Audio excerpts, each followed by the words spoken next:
सुमित्रा को कपड़े बुनने का बहुत शौक है। वो हमेशा धागे हाथ में लिए कुछ न कुछ बुनाई का काम किया करती है। इसी तरह वो जहाँ भी जाती है धागे और सुइयां साथ ले जाती है और चलते चलते बुनाई करती रहती है। एक दिन सुमित्रा बाजार से लौटते हुए जंगल के रास्ते से आ रही थी। बुनाई करते करते उसका धागा खत्म हो गया।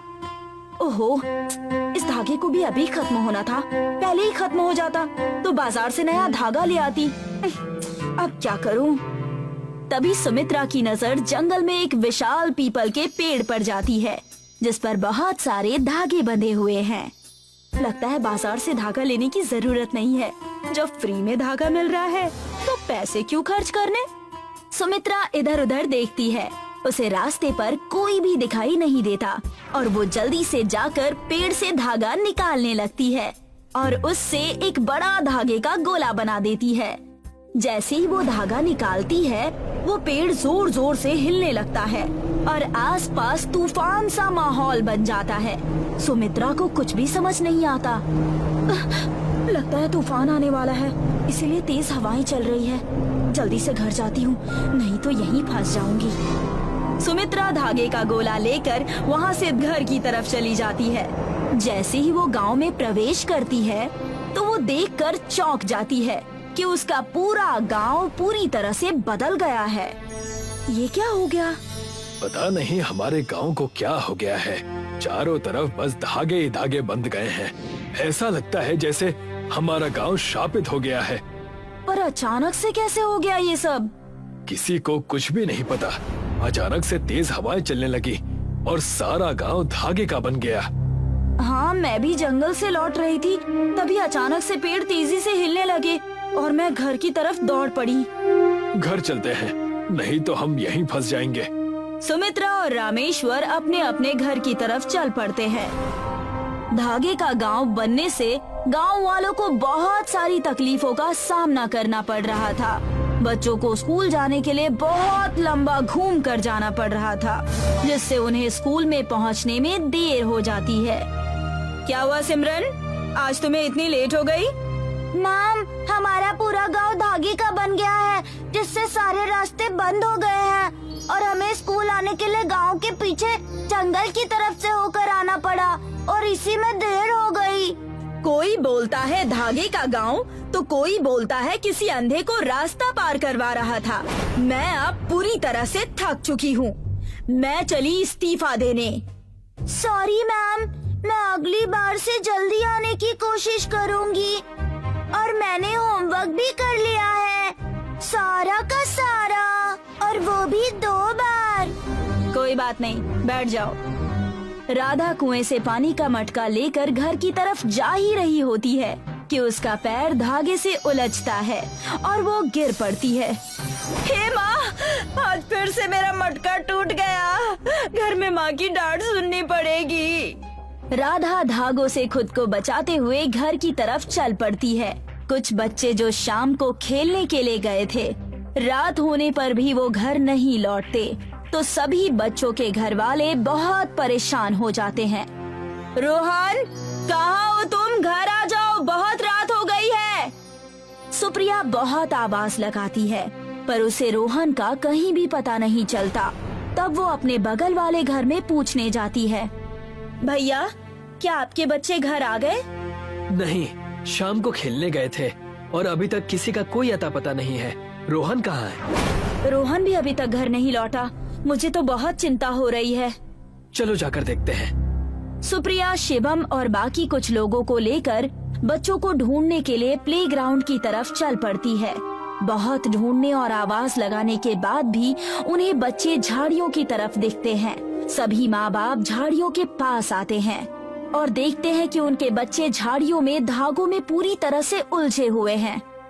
रोहन, तुम यहाँ इन झाड़ियों में क्या कर रहे हो? मम्मी, खेलते हुए हमारी बॉल झाड़ियों में गिर गई और जब मैं बॉल लेने आया तो इन धागों में उलझ गया। शिवम देखता है कि बाकी सभी बच्चे भी झाड़ियों में धागों में उलझ गए हैं। बच्चों को डांटने से अच्छा है कि उन्हें उन धागों से छुड़ाओ।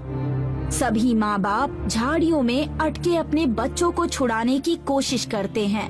बच्चों के पैर धागे की वजह से झाड़ियों में लिपट गए हैं और उलझन के कारण निकलना मुश्किल हो गया है। बच्चों, ऐसा करो, तुम अपने जूते उतार दो, तभी इन धागों से पीछा छूटेगा। सभी बच्चे अपने अपने जूते उतारकर झाड़ियों में ही छोड़ देते हैं, जिनसे उन्हें धागों से छुटकारा मिल जाता है।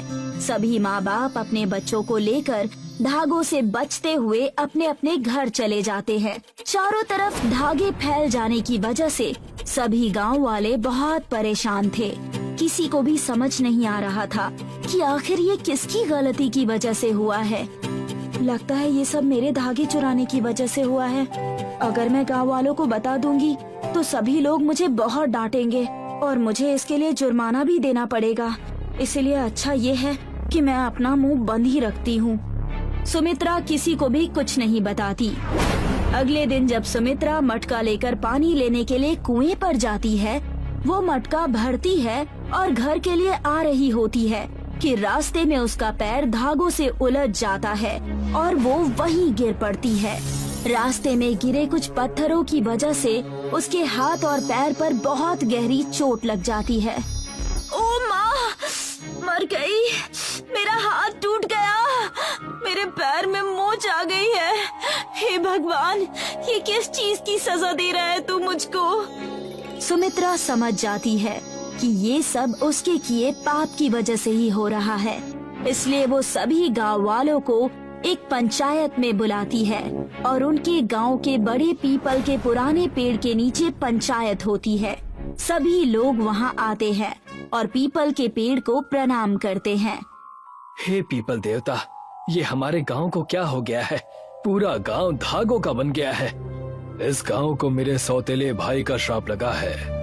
हे पीपल देवता, क्या आप उस शापित पीपल के पेड़ की बात कर रहे हैं जो कि जंगल में है? हाँ, मैं उसी की बात कर रहा हूँ। इस गांव में किसी ने मेरे भाई पर लगे धागों को चुराया है और इसी की वजह से उसने इस गांव को श्राप देकर धागों का गांव बना दिया। पर ये सब किसने किया? पीपल देवता कुछ बोलते हैं इससे पहले ही सुमित्रा आगे आ जाती है।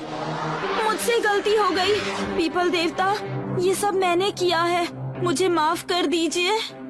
माफी मुझसे नहीं, मेरे भाई से जाकर मांगो और तुमने जो धागे उससे चुराए हैं उन धागों को उसे वापस लौटा दो, तभी ये गांव उसके श्राप से मुक्त होगा।